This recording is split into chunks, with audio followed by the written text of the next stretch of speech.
ഈശോ മിശിഹായിക്ക് സ്തുതിയായിരിക്കട്ടെ. ഈശോയിൽ സ്നേഹമുള്ളവരെ, ഈശോ മിശിഹായിലൂടെ പൂർണ്ണമായ ദൈവിക വെളിപാടിനെ കുറിച്ച് പ്രത്യേകമായി ധ്യാനിക്കുന്ന ധനഹാകാലത്ത് നാം ആയിരിക്കുകയാണ്. ദൈവിക വെളിപാടിന്റെ ക്രമേണയുള്ള വളർച്ചയെക്കുറിച്ചാണ് ഇന്ന് തിരുവചനം പങ്കുവയ്ക്കുന്നത്. പ്രാചീന കാലത്ത് ദൈവം മനുഷ്യകുലത്തിനെ വെളിപ്പെടുത്തിയത് പ്രപഞ്ചത്തിലൂടെയായിരുന്നു, വസ്തുക്കളിലൂടെയായിരുന്നു. എന്നാൽ സൃഷ്ടവസ്തുക്കളിൽ നിന്നും സൃഷ്ടാവിനെ മനസ്സിലാക്കാതെ സൃഷ്ടവസ്തുക്കളെ ദൈവങ്ങളായി കരുതി മനുഷ്യകുലത്തിന് വഴിതെറ്റിയപ്പോൾ ദൈവം ഒരു ജനതയെ രൂപപ്പെടുത്തി. ആ ജനതയിലൂടെ തന്നെ വെളിപ്പെടുത്തുന്ന കാര്യമാണ് വിശുദ്ധ ബൈബിളിൽ നമുക്ക് കാണുവാൻ സാധിക്കുന്നത്. ദൈവം തന്നെ വെളിപ്പെടുത്തുവാൻ വേണ്ടി ഒരു ജനതയെ രൂപപ്പെടുത്തി. ആ ജനതയെ സ്വന്തമാക്കുന്നതിനുള്ള ഉടമ്പടി സംഹിത ആവിഷ്കരിച്ചത് മോശ വഴിയാണ്. മോശ വഴി നിയമം നൽകപ്പെട്ടു. നിയമം ഒരു ജനത്തെ ദൈവജനമാക്കിയെങ്കിൽ ഈശോ മിശിഹ കൃപയും സത്യവും വഴി ദൈവജനത്തെ ദൈവമക്കളാക്കുന്നു എന്നാണ് ഇന്ന് സുവിശേഷത്തിലൂടെ യോഹന്നാൻ ശ്ലീഹ പറയുന്നത്. ദൈവം തിരഞ്ഞെടുത്ത് ഉടമ്പടി ചെയ്ത് സംരക്ഷിക്കുന്ന ജനം ദൈവത്തെ മാത്രം സേവിക്കാനും അവിടുത്തെ കൽപ്പനകൾ പാലിക്കുവാനും കടമ ഏറ്റെടുത്ത ജനമായിരുന്നു. ഉടമ്പടി പാലനം വഴി ദൈവാനുഗ്രഹവും ഉടമ്പടി ലംഘിക്കുന്നത് വഴി ദൈവത്തിന്റെ ശിക്ഷയും അവർക്ക് വന്നു ഭവിക്കുന്നത് വിശുദ്ധ ഗ്രന്ഥത്തിൽ നമുക്ക് കാണുവാൻ സാധിക്കും. ഉടമ്പടി പാലിക്കുന്ന ദൈവജനത്തെ സമാദരിക്കുന്നതിനും സംരക്ഷിക്കുന്നതിനും ദൈവം ഇതര ജനങ്ങളെയും ഭരണാധിപന്മാരെയും ഉപയോഗപ്പെടുത്തുന്നുമുണ്ട്. ഇന്നത്തെ പഴയ നിയമ വായനകളിൽ ഹോബാബ്, സൈറസ് എന്നീ വിജാതീയരെ ദൈവജന ശുശ്രൂഷയ്ക്ക് ദൈവം നിയോഗിക്കുന്ന വിധം വിവരിക്കുന്നുണ്ട്. സംഖ്യയുടെ പുസ്തകത്തിൽ നിന്നുമുള്ള ഒന്നാമത്തെ വായനയിൽ നാം കാണുന്നത് ഇസ്രായേൽ ജനത്തെ സഹായിക്കാൻ ഹോബാബിനെ വിളിക്കുന്നതും ഹോബാബിനെ നിയോഗിക്കുന്നതുമാണ്. ഹോബാബിനോട് മോശ പറയുന്നു, ഞങ്ങളെ സഹായിച്ചാൽ കർത്താവ് ഞങ്ങൾക്ക് തരുന്ന നന്മ ഞങ്ങൾ നിനക്കും തരും. ഇന്ന് വായിച്ച രണ്ടാമത്തെ വായന യെശയ്യാ പ്രവാചകന്റെ പുസ്തകത്തിൽ നിന്നുമുള്ളതാണ്. അത് ഇസ്രായേലിനെ അടിമത്തത്തിൽ നിന്ന് വിമോചിപ്പിക്കാൻ വേണ്ടി ഒരു മിശിഹ ആയി സൈറസിനെ, വിജാതീയ രാജാവായ സൈറസിനെ നിയോഗിക്കുന്നതിനെ കുറിച്ചാണ്. സൈറസിനെ കുറിച്ച് തിരുവചനം പറയുന്നു, ഞാൻ അവനെ നീതിയിൽ പ്രചോദിപ്പിച്ചു, അവന്റെ വഴികൾ ഋജുവാക്കി, വിലയോ പാരിതോഷികമോ കാംക്ഷിക്കാതെ അവൻ എന്റെ പ്രവാസ ജനത്തെ വിമോചിപ്പിക്കും, എന്റെ നഗരം പുനഃസ്ഥാപിക്കും എന്ന് കർത്താവ് പറയുന്നു. ദൈവജനത്തിന്റെ ശുശ്രൂഷകനായ മോശയേക്കാൾ ശ്രേഷ്ഠനാണ് ദൈവപുത്രനായ ഈശോ മിശിഹ എന്ന് ഹെബ്രായ ലേഖനകർത്താവ് സമർത്ഥിക്കുന്നതിലൂടെ പഴയ നിയമ ദൈവിക വെളിപാടുകളുടെ പൂർണ്ണതയും ശ്രേഷ്ഠതയും പുതിയ നിയമത്തിൽ കാണാം എന്ന കാര്യമാണ് ഇന്നത്തെ ലേഖന വായന നമ്മെ ഓർമ്മപ്പെടുത്തുന്നത്. നിയമമനുസരിച്ച് ദൈവജനമായി തുടരുന്ന അവസ്ഥയിൽ നിന്ന് നാം ഉയരണം. ദൈവകൃപയും ദൈവിക സത്യവും സംവഹിക്കുന്നവരായി നാം വ്യാപരിക്കണം എന്ന കാര്യം ഇന്ന് ലേഖനത്തിലൂടെ നമ്മെ ഓർമ്മപ്പെടുത്തുന്നു.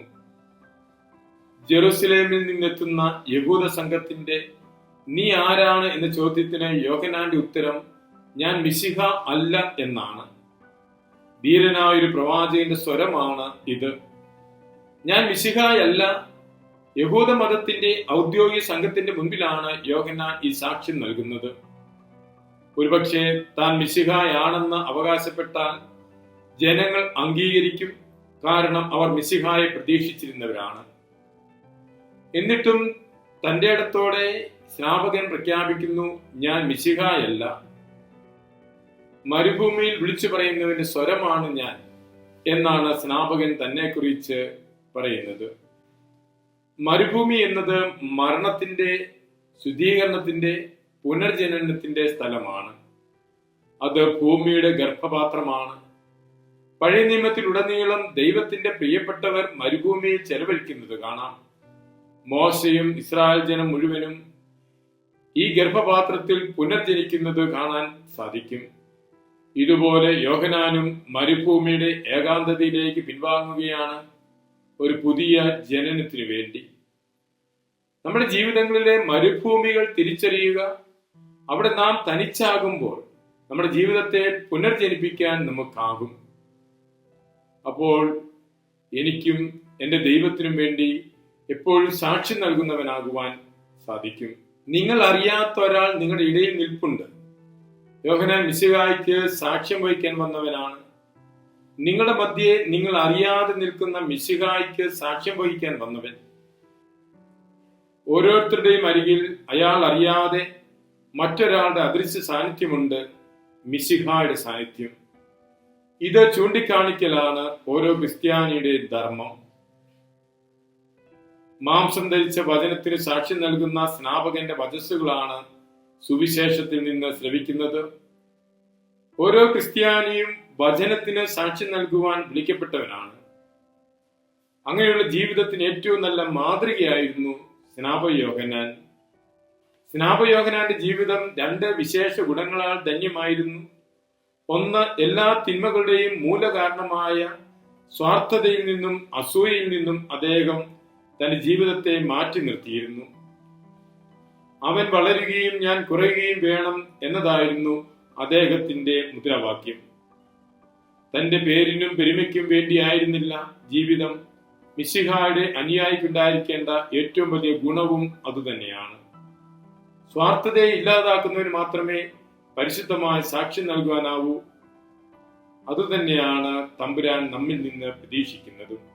സ്നാപകയോഹന്നാനിൽ നിലനിന്നിരുന്ന രണ്ടാമത്തെ അനന്യഗുണം സത്യത്തിന്റെയും നീതിയുടെയും പതാകയേന്തി സമൂഹത്തിലെ അനീതിക്കും ഉച്ച നീചത്വങ്ങൾക്കുമെതിരെ അദ്ദേഹം തന്റെ ശബ്ദമുയർത്തി എന്നതായിരുന്നു. വചനസാക്ഷ്യം രണ്ട് തലങ്ങളിലേക്കാണ് എത്തേണ്ടത്. ഒന്നാമതായി ക്രിസ്തീയ കുടുംബങ്ങളിലൂടെ വരും തലമുറയിലേക്ക്. മാതാപിതാക്കന്മാർക്ക് ലഭിച്ച വിശ്വാസം വിശ്വസ്തയോടെ പകർന്നു നൽകി കുടുംബങ്ങളിലൂടെ രക്ഷാകര ചരിത്രം തുടർന്നു കൊണ്ടുപോകേണ്ടിയിരിക്കുന്നു. വചനത്തിന് വിപരീതമായ ക്രിസ്തീയ ധാർമ്മികതയ്ക്ക് ചേരാത്ത പ്രവർത്തനങ്ങളെ നമ്മുടെ ഭവനങ്ങളിലേക്ക് കൂട്ടിക്കൊണ്ടുവന്ന് വചനാനുസൃതമായ ജീവിതത്തെ അവിടെ നിന്ന് മാറ്റിക്കളയുന്നവരാകാതിരിക്കുവാൻ നമുക്ക് ശ്രമിക്കാം. രണ്ടാമതായി, മിശിഹായെ അറിയാത്ത ജനങ്ങളിലേക്ക് അവിടുത്തെ സന്ദേശം എത്തിക്കുക എന്നതാണ് വചനത്തിന്റെ സാക്ഷ്യം. ഇപ്രകാരം വചനസാക്ഷ്യം നമുക്ക് സാധിക്കണമെങ്കിൽ നാം വചനത്തെ സാംശീകരിക്കേണ്ടതുണ്ട്. ദൈവവചനത്തെ സാംശീകരിച്ച് നമ്മുടെ ജീവിതത്തിന്റെ ഭാഗമാക്കിക്കൊണ്ട് വചനത്തിന് സാക്ഷി നൽകുവാൻ നമുക്ക് ദൈവകൃപ പ്രാർത്ഥിക്കാം. അതിനായി പരിശ്രമിക്കാം. മിശിഹ നമ്മെ അനുഗ്രഹിക്കട്ടെ. ആമേൻ.